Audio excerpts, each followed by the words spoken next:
आज कुरा गरौँ ग्यासेसको बारेमा, ठिक छ नि। कि त ग्यास तिम्रो एक्सपान्ड गर्छ, कि त कन्ट्र्याक्ट गर्छ, बुझ्नुभयो नि। यो चाहिँ यसको बिहेभियर भयो अथवा नेचर भने पनि भयो हैन। यो बिहेभियर चाहिँ तिम्रो प्रेसर, भोल्युम र टेम्परेचरमा डिपेन्ड गर्छ क्या। यो कुरा त हामीले थर्मल एक्सपान्सनको सिरिजमा नि पढेको थियौँ नि, हो कि न। ग्यास भनेको तिम्रो एक्सपान्ड गर्छ, कन्ट्र्याक्ट गर्छ, हो कि न। यो कुरा चाहिँ यता अलि डिटेलली पढ्नेछौँ है त हामी। अब यता प्रेसर र भोल्युमको कुरा पनि आउँछ क्या। त्यहाँ टेम्परेचर र भोल्युमको कुरा आउँथ्यो हैन। अब हामीले यहाँ प्रेसर, भोल्युम, टेम्परेचर तिनटैको बारेमा हेर्नेछौँ क्या। प्रेसर बढ्दा के हुन्छ, घट्दा के हुन्छ, भोल्युम बढ्दा के हुन्छ, घट्दा के हुन्छ, टेम्परेचर बढ्दा के हुन्छ, घट्दा के हुन्छ भन्ने कुरा हामी यसकै च्याप्टरमा डिल गर्नेछौँ है त। यो तिनटै चिज चाहिँ एक आपस बीच रिलेटेड छ के, इन्टरकनेक्टेड छ के। यही कुरालाई हेरेर हाम्रो तीनटा लजहरू बनेको छ। एउटा बोयल्स ल, एउटा चार्ल्स ल र अर्को एभोगाड्रोस हाइपोथेसिस है त। यो तीनटै कुराको बारेमा हामीले पढ्नेछौँ तर एउटा एउटा भिडियोमा है त। यो भिडियोमा चाहिँ हामी बोयल्स लको बारेमा पढ्नेछौँ, ठिक छ। यो राम्ररी मेटौँ त। बोयल्स ल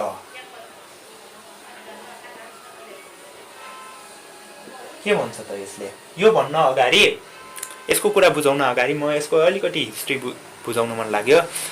रोबर्ट बोयल भन्ने एकजना साइन्टिस्ट थियो। त्यसले चाहिँ यो ललाई फर्मुलेट गरेको थियो के इन 16th सेन्चुरी है त। 16th सेन्चुरीमा चाहिँ यो ललाई फर्मुलेट गरेको थियो उसले, जसले चाहिँ एउटा रिभोल्युसन ल्यायो के साइन्सको फिल्डमा, फिजिक्सको फिल्डमा अथवा केमिस्ट्रीको फिल्डमा। जस कारणले गर्दा अहिले जुन सिरिन्जहरू बनेको हुन्छ नि, कम्प्रेसरहरू, सिरिन्ज भन्नाले त्यो सुई हुन्छ नि, डक्टरहरूले युज गर्छ नि, इन्जेक्सन हो, त्यो पनि यसकै आधारमा काम गरेको हुन्छ क्या, ठिक छ नि। ल सिरिन्ज भयो, कम्प्रेसरहरू भयो। कम्प्रेसरहरू चाहिँ तपाईँको त्यो रेफ्रिजिरेटरमा युज हुन्छ, जुन चाहिँ खानालाई फ्रेस पार्छ, हो कि होइन। यो सबै यो लको देन हो है त। ल यही हो यसको इम्पोर्टेन्स। अहिलेको जुन सिरिन्ज बनेको छ, रेफ्रिजिरेटर बनेको छ, सबै यही लको आधारमा काम गर्छ क्या है। ल अब यसको ललाई बुझौँ। अब तिम्रो जुन प्रेसर हुन्छ नि ग्यासको, त्यो चाहिँ भोल्युमसँग इन्भर्सली प्रोपोर्सनल हुन्छ भन्छ क्या, जबकि टेम्परेचर कन्स्ट्यान्ट भएको हुन्छ। बुझ्यौ नि? टेम्परेचरलाई कन्स्ट्यान्ट राख, प्रेसर र भोल्युम तिम्रो के हुन्छ, इन्भर्सली प्रोपोर्सनल हुन्छ भनेर चाहिँ यो लले भन्छ, ठिक छ नि। Pressure is inversely proportional to volume while temperature is constant. यसरी डिफाइन गरे पनि भयो है त। ल यो टीलाई यता राख, प्रोपोर्सनालिटी साइन हटेर इक्वल्स टु साइन बन्छ। सबैलाई थाहा छ यो कुरा हो। ल पिभी इक्वल्स टु टी। अब मानिलिउँ दुईटा मिक्सचर गर्यो रे, दुईटा ग्यासलाई मिक्स गर्यो रे भने तिम्रो इक्वेसन कस्तो हुन्छ भने नि P1 V1 equals to P2 V2 हुन्छ क्या। दुईटा ग्यासलाई मिक्स गर्यो भने यो इक्वेसन बन्छ क्या। हामी यसको न्युमेरिक गर्ने नै छौँ। सुरुमा यसको डिटेलली बुझौँ है त, यसको बारेमा डिटेलली बुझौँ। यति कुरा नोट गर्नु होला। अब यसको प्र्याक्टिकल एप्लिकेसनको बारेमा नि बुझौँ, यो कसरी काम गर्छ भनेर बुझौँ है त। ल त बुझिहाल्यो होला। ल देखिरहेछ ल, ओके। मानिलिउँ मसँग एउटा पिस्टन छ अरे होइन, पिस्टन छ, यसरी पिस्टन छ, ठिक छ नि। यसमा मैले सर्टेन अमाउन्ट अफ ग्यास हालिदिएँ, भी भोल्युम छ, अनि यो चाहिँ रुम टेम्परेचरमा राखेको छु यो पिस्टनलाई चाहिँ, यो भोल्युमलाई चाहिँ अथवा यो ग्यासलाई है त।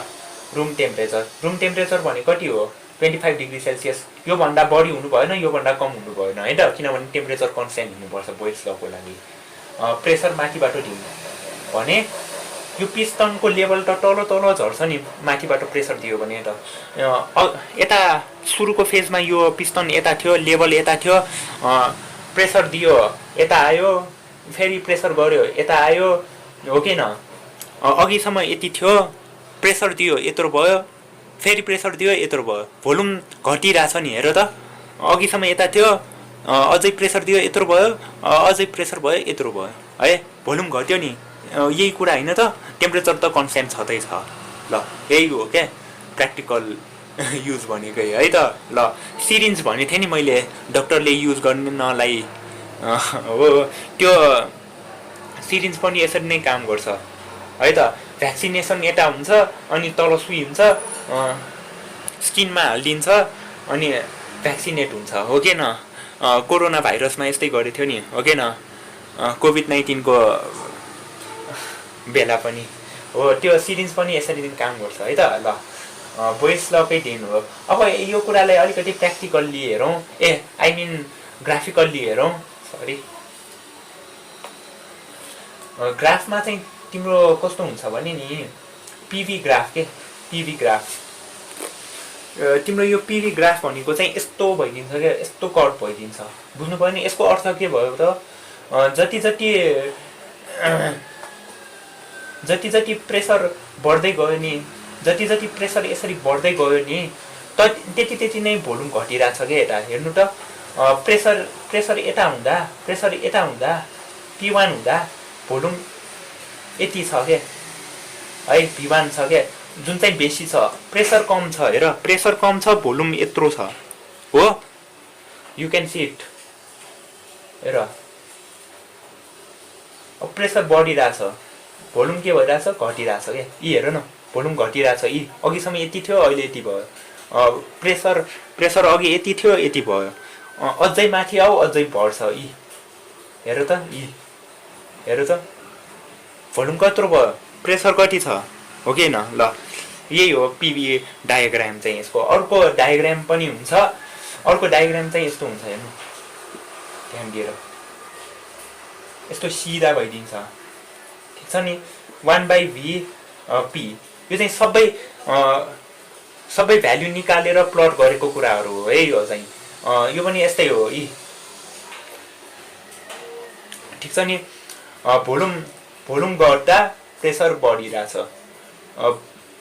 ठिक छ नि। ल इन्भर्सली प्रोपोर्सनल छ भन्न खोजे हो कि यसले पनि है त। त्यही हो कुरा चाहिँ, भोल्युम बढ्दा प्रेसर घटिरहेछ, प्रेसर बढ्दा भोल्युम घटिरहेछ, यसरी बुझे पनि हुन्छ है त। ल अनि अर्को पनि ग्राफ छ, एक्जाममा सोध्छ है यस्तो ग्राफहरू चाहिँ।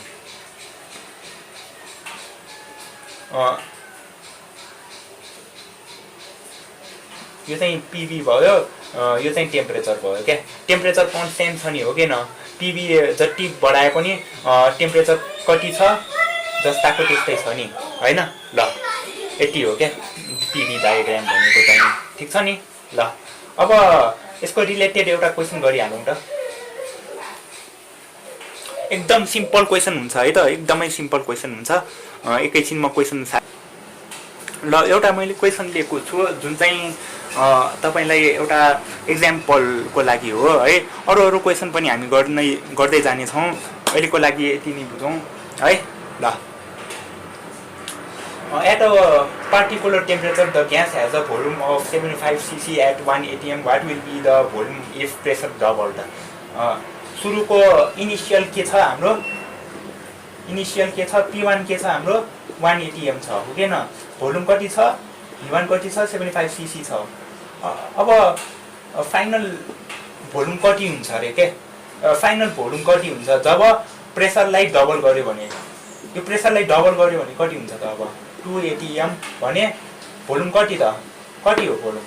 अघि मैले एउटा फर्मुला लेखाइदिएको थिएँ नि, P2V2, हो कि न। यति गर्ने हो के, धेरै गाह्रै छैन। यो दुईटा मल्टिप्लाई गरिदियो 75 cc नै 75 हुन्छ होइन। अब 2V2 हुन्छ, V2 75 डिभाइडेड बाई 2 हुन्छ। यो भनेको कति हो तपाईँ कमेन्ट गरेर लेख्नु होला है, किनभने मसँग क्यालकुलेटर छैन अहिले है। ल यसरी नै पढ्दै गर्नु होला, धन्यवाद।